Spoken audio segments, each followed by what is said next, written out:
dans Territoire, l'émission qui vient à votre rencontre. Aujourd'hui, nous sommes à Montrouge, sur la colline de Puy-Misson, à une dizaine de kilomètres de Béziers. C'est ici que le père Granier a fondé en 1977 une maison d'accueil pour les pèlerins. Il faut dire que le père en avait déjà fait un lieu de pèlerinage dédié à Saint-Joseph depuis 10 ans. Il y a 4 ans, l'animation spirituelle de la maison a été confiée aux moines et aux moniales de Saint-Joseph, une communauté très active qui a initié la construction d'une église abbatiale et d'un monastère sur le site. Il est à peu près 7 heures du matin, l'office des laudes se termine dans l'église flambant neuve qui a été consacrée il y a 3 mois à peine.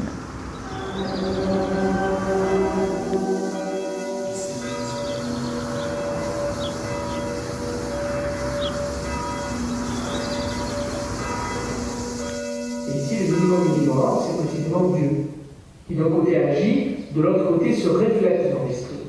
Si l'esprit, vous voyez, reflète dans son fonctionnement, dans sa structure même, l'être même de Dieu. Et pour les frères et sœurs de Puy-Misson, c'est maintenant l'heure de l'étude, un cours de théologie dispensé par le frère Élie, un moine de la famille de Saint-Joseph qui est actuellement sur le site de Montluisin, près de Lyon. Qu'importe, la leçon se fera par Skype. Quand on est au niveau de la formulation dogmatique, c'est pas de la pure réflexion, je vais dire, mystico-latineuse, pour reprendre l'expression du père, et qu'il faut être précis dans les termes. Un cours d'1 heure, même si parfois ce n'est pas facile pour tout le monde de rester concentré quand le premier office est à 5 heures du matin. L'étude fait partie des bases de la vie de la congrégation avec le travail et la prière. Pas de remarques, rien, c'est bon, ça va.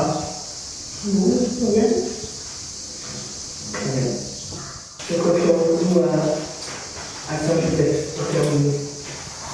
Je vous salue, Joseph, vous que la femme et la bonté, le Sauveur a repris dans vos bras et grandi sous vos yeux. Vous êtes bénie entre tous les hommes, et Jésus, l'enfant divin de votre Vierge épouse, est béni. Saint Joseph, donnez mon Père au Fils de Dieu, priez pour nous, dans nos soucis de famille, de santé et de travail, jusqu'à nos derniers jours, et veuillez nous secourir à l'heure de notre mort. Amen. On va en survenante, et puis bonne journée aux frères et sœurs de Montrouge. Allez, le soleil. Au revoir.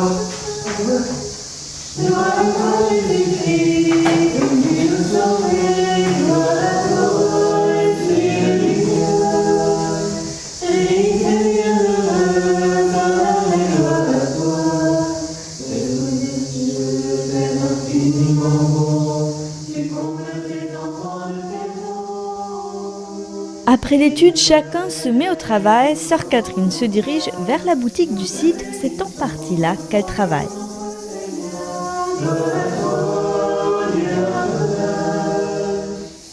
Ce qui nous permet de vivre, c'est une grande partie de l'accueil.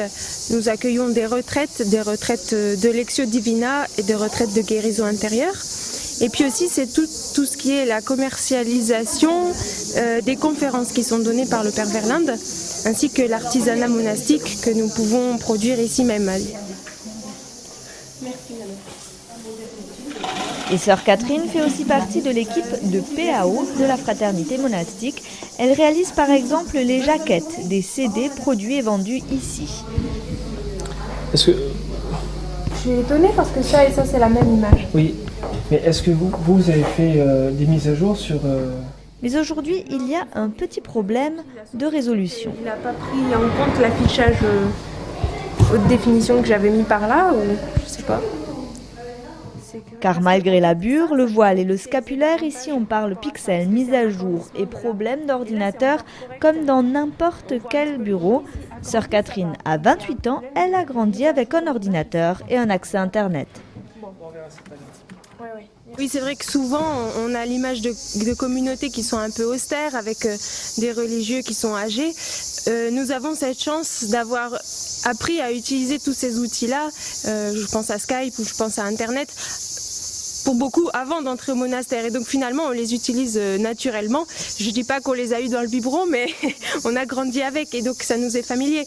Mais notez que les moines, dès le début, étaient à la pointe de la technologie. C'est eux qui recopiaient les manuscrits, mais je suis sûre que s'ils avaient eu Skype, mais ils auraient utilisé Skype aussi. En fait, au départ, je me destinais à des études scientifiques et même à une carrière de chercheur.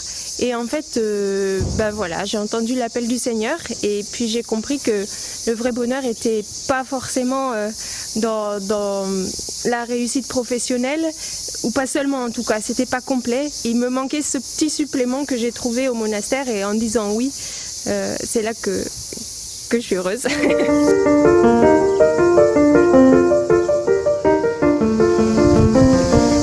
Les tuiles là, vous voyez, c'est pas été refait en fait. Donc, du coup, on pourra s'amuser au pinceau à remettre un peu, qu'on soit dans la côté. Frère Philippe est un peu le chef des travaux ici à Montrouge. Depuis la veille, une équipe de scouts est venue de Paris prêter main forte aux moines et moniales pour avancer sur le chantier. Badigeon, arrosage, aménagement extérieur, ce matin, il répartit les tâches du jour. 3, 2, 2. Un jardinier, 2 jardiniers. Pas de surprise pour les équipes. Ouais, nous, au barbouille.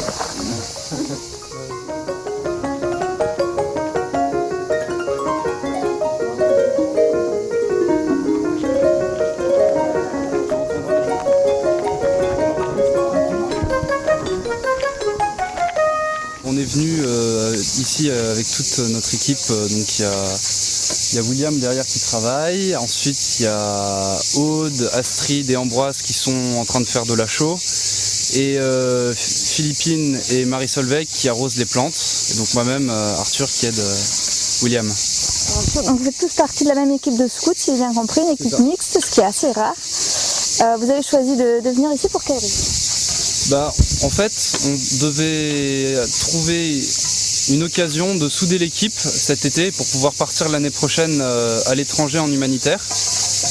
Et on voulait faire quelque chose dans la construction, quelque chose de dynamique. Et c'est Astrid qui a trouvé ce monastère grâce au clip qu'ils ont fait et qui a fait un tabac sur internet.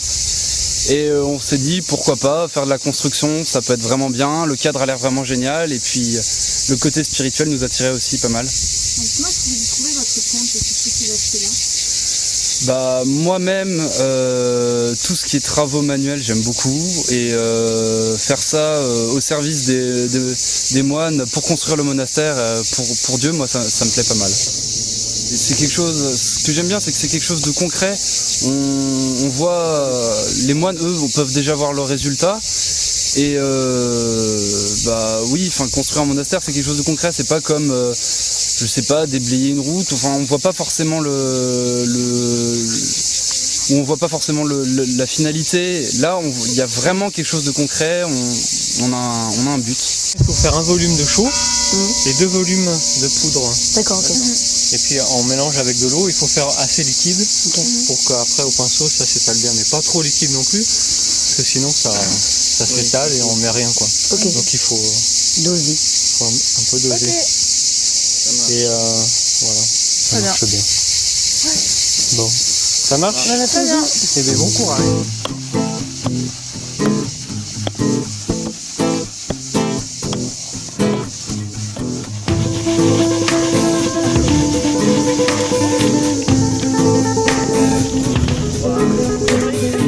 Qu'est-ce qui nous a donné envie de venir ? C'est déjà l'idéal de vie des moines, donc c'est-à-dire tout leur mode de vie fondé sur la famille de Nazareth, une communauté mixte aussi, parce qu'on a une équipe mixte, ce qui n'est pas toujours fréquent dans le scoutisme.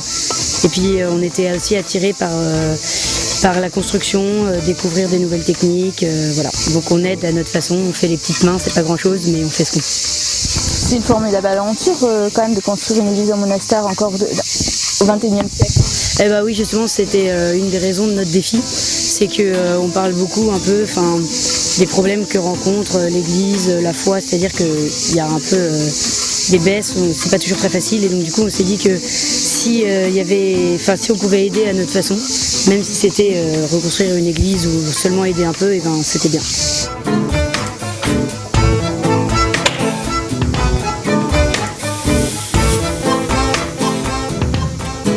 Comme ces jeunes de 17 à 19 ans, beaucoup de personnes ont répondu à l'appel lancé par les moines et les moniales de Saint-Joseph, notamment à travers un lip-dub diffusé sur le net. Tout le monde bat des mains avec moi.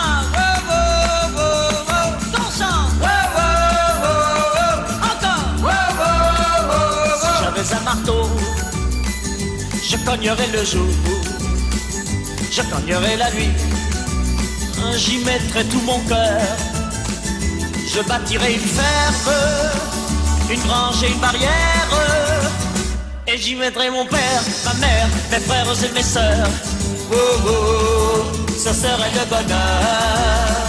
Tout le monde chante encore. Oh, oh, oh, oh. Aujourd'hui, un peu plus d'1 an après le lancement du projet et 450 000 € collectés, l'ancienne chapelle est rénovée et l'église abbatiale flambant neuve consacrée. La grosse partie de l'église, c'était des entreprises qui ont travaillé, mais comme vous voyez, il y a encore tous les aménagements autour, et là par contre c'est nous avec l'aide de bénévoles, et comme aussi des équipes des fois qui passent, de scouts par exemple, qui sont en ce moment, passent la semaine avec nous. Donc justement, j'ai l'impression que vous recevez pas mal d'aide. C'est agréable, c'est appréciable de voir à quel point le projet est soutenu et suivi par tout un chacun finalement. Mais oui, ça veut dire que ça interpelle, que ça intéresse, que ça touche du monde. Alors, et sans eux, sans nous, sans tout le monde, on ne pourrait pas réaliser tout ça. Oui. C'est enthousiaste. Je crois que c'est aussi relativement original de construire une église, un monastère au XXe siècle, début du XXe siècle. C'est pas très fréquent, surtout dans notre église en France. Alors du coup, c'est vrai que ça fédère, et puis le cadre emballe tellement tous les gens qui passent, et du coup disent oui, il faut vraiment que ce lieu soit vivant, attire de plus en plus, et donc c'est vrai que ce projet en ce sens-là vient bien contribuer à cet essor.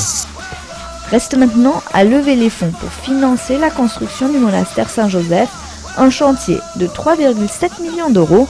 En attendant, le frère Philippe se concentre sur les aménagements extérieurs avec ses petites mains occasionnelles. Parmi elles, depuis peu, des personnes condamnées à des travaux d'intérêt généraux.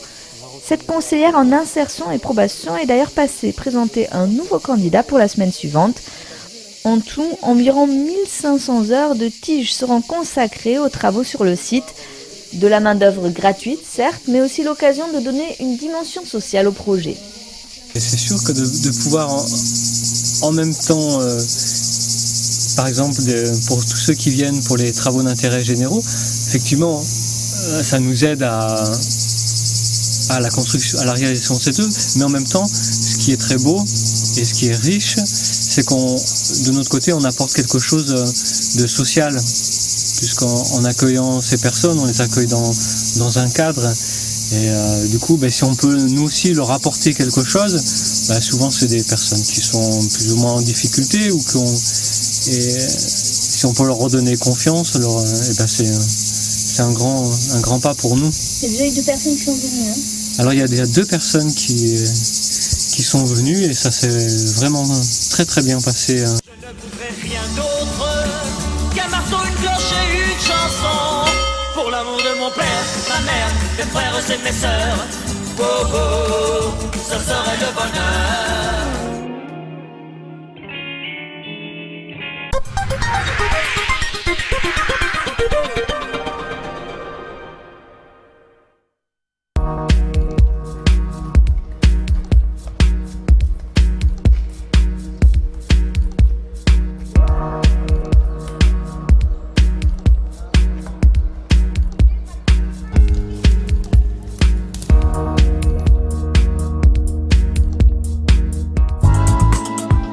Chez Célor, nous cultivons le plaisir des petits prix. En ce moment, le bracelet jonc en or massif est à 40 € le gramme au lieu de 80. 50% de réduction pour tous les porteurs de la carte privilège chez Célor et nulle part ailleurs.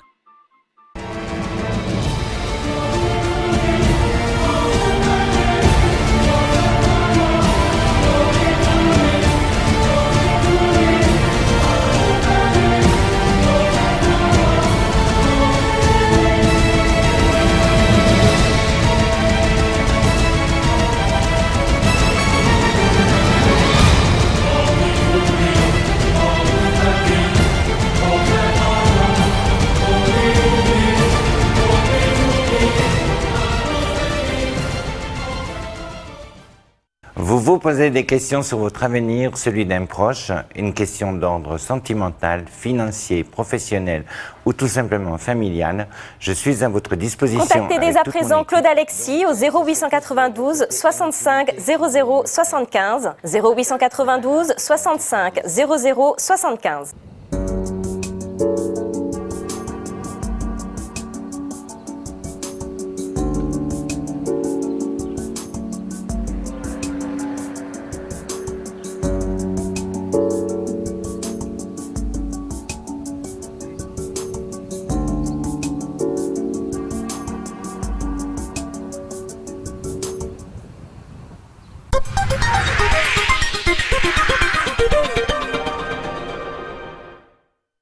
Retrouvez tous les programmes de TV Sud sur www.tvsud.fr et réagissez directement à l'actualité locale. TV Sud, c'est aussi sur votre iPhone. Téléchargez gratuitement l'application TV Sud et accédez partout à vos émissions préférées.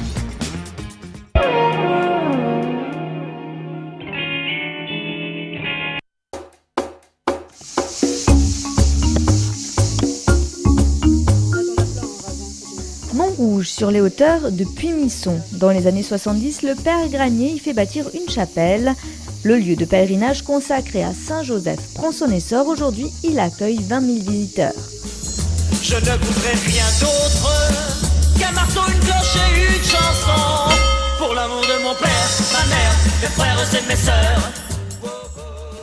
Responsable de la maison d'accueil depuis 2007, les moines et les moniales de la congrégation de Saint-Joseph ont fait le pari d'ériger ici un monastère cistercien. Campagne sur le net, Keep Up, le projet fédère. Pour moi, c'est le bonheur. Depuis 3 mois, c'est ici, dans l'église abbatiale, que sont célébrés les offices. Il est midi, l'heure de la messe, et comme chaque jour, bénévoles et pèlerins sont parmi les fidèles.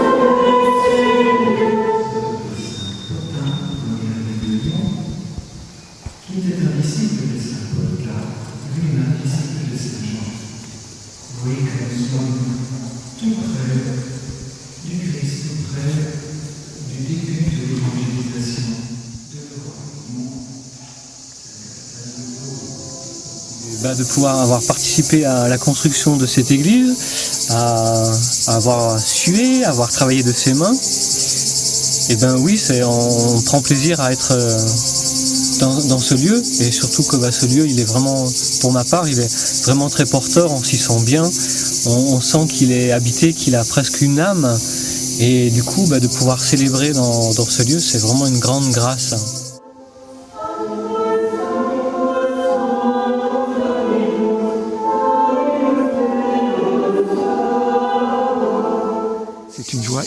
Et le plus fort, c'est qu'on ne s'habitue pas. Je craignais avant, je dis, mais d'ici quelques mois, tu ne te rendras plus compte. Eh bien, c'est pas vrai. À chaque fois, surtout moi qui vais dans d'autres communautés, je reviens, on est chaque fois saisi par la beauté, la simplicité, la sobriété du lieu. Et en même temps, en termes bibliques, on dirait, la gloire de Dieu est présente dans ce lieu. Et on en est saisi.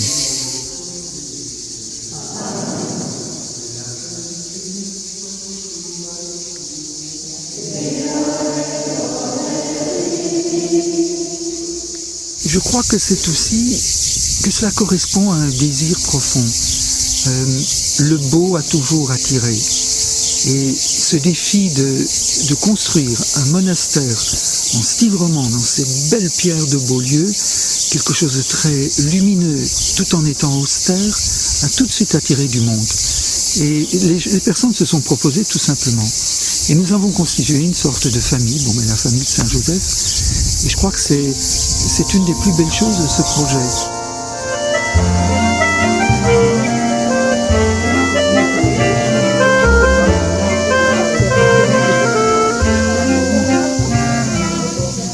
lorsqu'on est descendu du car, on a été surpris par la jeunesse des religieuses et des moines de cette communauté, vraiment très sympathique, très accueillante. Et c'est magnifique que cette communauté ait pris la suite aussi, que voilà, maintenant la relève est faite. La relève est faite et c'est extraordinaire. Je pense exactement.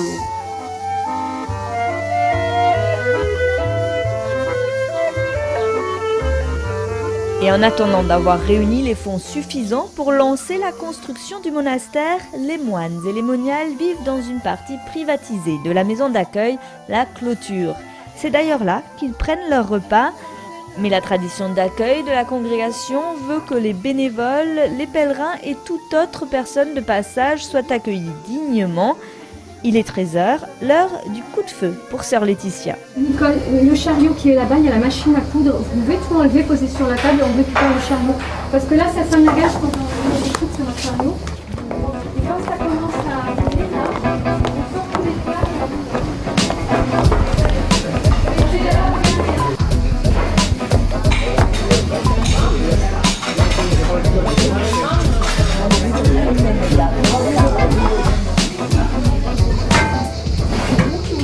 De la cuisine tout le temps. Oui, comme on n'est pas très nombreuses et qu'en fait c'est plutôt mon truc quoi. Ça se fait comment? Ça se fait naturellement ou... Oui c'est ça en fait, il y a des sœurs qui sont, si on me met à la comptabilité je crois pas que j'y arriverai, donc il y a des sœurs qui sont plus aptes à certains travaux, c'est-à-dire qu'ils disons qu'il faut qu'il y ait un peu d'efficacité et tout, et donc il y en a, dès qu'elles voient la cuisine, elles en perdent presque le voile, tandis que d'autres ça marche bien, voilà. Bon, je fais les courses, je m'occupe aussi un peu de la banque alimentaire, de tout ce qui est l'organisation des repas et tout ça. Voilà.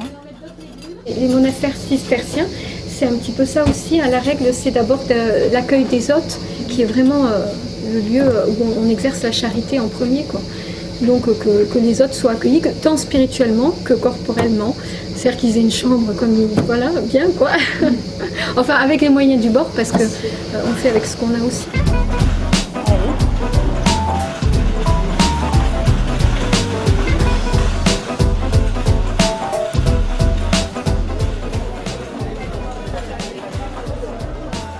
Et aujourd'hui, sœur Laetitia doit nourrir une cinquantaine de bouches des pèlerins venus du Tarn, d'un côté de l'autre, la tablée de bénévoles et visiteurs habituels.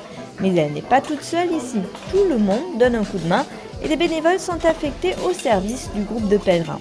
À la plonge, frère Jérémy et Régis, lui, n'a pas encore prononcé ses vœux. Il est ce qu'on appelle un postulant.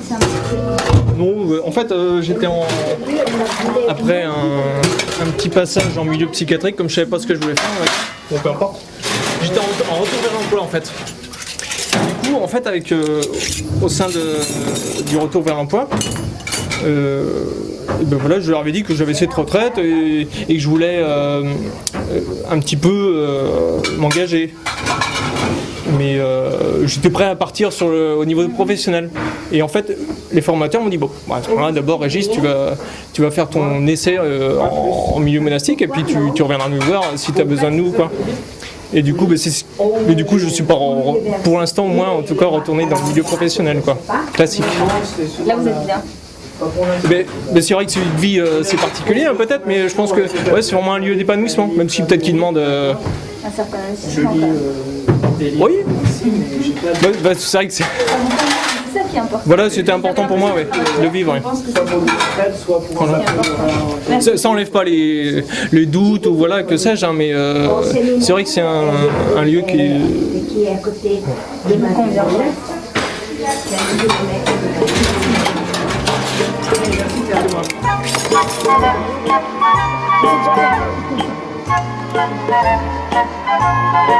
À la tablée des bénévoles, on se dépêche un peu de finir. L'après-midi passe vite et il y a encore beaucoup à faire. Ils sont une cinquantaine depuis Misson, de Béziers ou au-delà à venir donner la main aux moines et aux moniales. Couture, comptabilité, maçonnerie, chacun donne de son temps et de ses compétences. Laure et sa famille viennent chaque semaine depuis 9 mois. Aujourd'hui, direction les chambres. La maison d'accueil compte 110 lits et l'entretien constitue une charge de travail importante. Dans les aides à faire le ménage, voilà. on rend service. Le plaisir de rendre service et puis on passe un bon moment parce qu'elles sont sympathiques. De leur côté, les hommes s'attaquent à la rénovation d'un des pavillons qui date des années 70. Comme toutes les semaines, Elisabeth, elle, aide sœur Catherine à la boutique. Alors, ce sont des journées qui sont effectivement très riches pour moi. Parce que hormis le travail qui est très sympathique à faire, ça m'apporte énormément. Ce sont des journées où je me mets un petit peu en recul de ma famille et c'est très important, où je suis, je m'occupe plus du bon Dieu. Même si je travaille, c'est quelque chose qui m'apporte. C'est présent dans votre Voilà, tout à fait.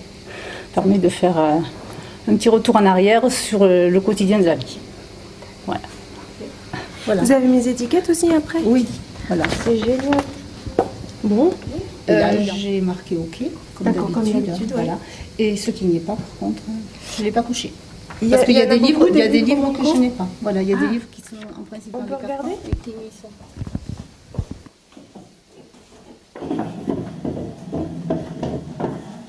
C'est calme dans la boutique, l'après-midi touche à sa fin. Après une journée bien remplie, sœur Marthe et Axel s'accordent un moment de détente. Un à un, les bénévoles quittent Montrouge, les retraitants vont se recueillir un moment. Frère Samuel est entré dans la famille de Saint-Joseph en 2000. Il y a 4 ans, il a prononcé ses vœux définitifs. Et pourtant, il n'était pas quelqu'un de particulièrement croyant, mais en 1998, il a un déclic.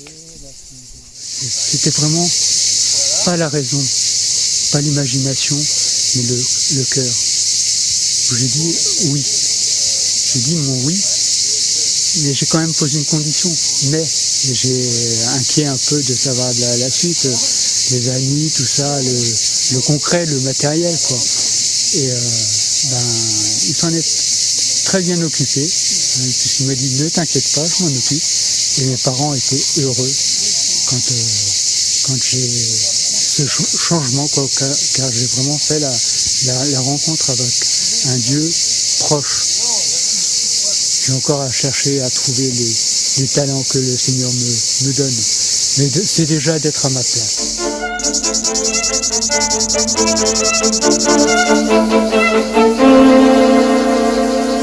Et voilà, c'est la fin de cette émission. Rendez-vous la semaine prochaine pour la découverte d'un nouveau territoire.